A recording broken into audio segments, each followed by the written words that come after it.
জামাতে ইসলামী নেতা মোহাম্মদ আলী এক নারী শিক্ষার্থীকে যৌন হয়রানি করেছেন। অফিস রুমে পাইছে, একটা নিয়ে গেছে, নিয়ে যাওয়ার পরে হাত ধরছে, হাত চুমা দিছে, গালেও চুমা দিছে। আমি ছুটার চেষ্টা করছিলাম, তাই না বুকে ধরে দৌড়াইতেছে। আমি বলছি আইডি কি করতেছে, কয় কি আমি তোমার ভালোবাসি। আমি কই কি বলেন, তোমার ভালোবাসি। আমি কি না স্যার এটি কি বলতেছেন।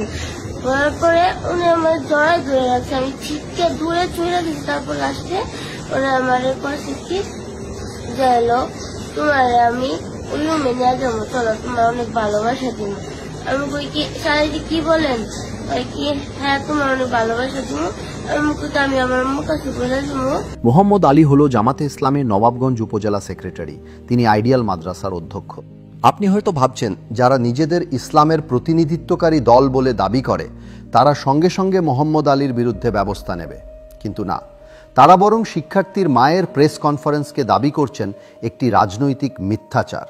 অসহায় শিক্ষার্থী ও তার পরিবারের পাশে না দাঁড়িয়ে তারা বরং অপরাধীকে রক্ষা করতে প্রতিবাদে বিক্ষোভ মিছিলে নেমে গেছে। আর এতে কি আমরা অবাক হচ্ছি? মোটেও না, কারণ আমরা জানি জামায়াতে ইসলামী নিজেদের নেতার পক্ষেই দাঁড়াবেই, তারা শিশু হয়রানিকারী হোক বা যুদ্ধাপরাধী।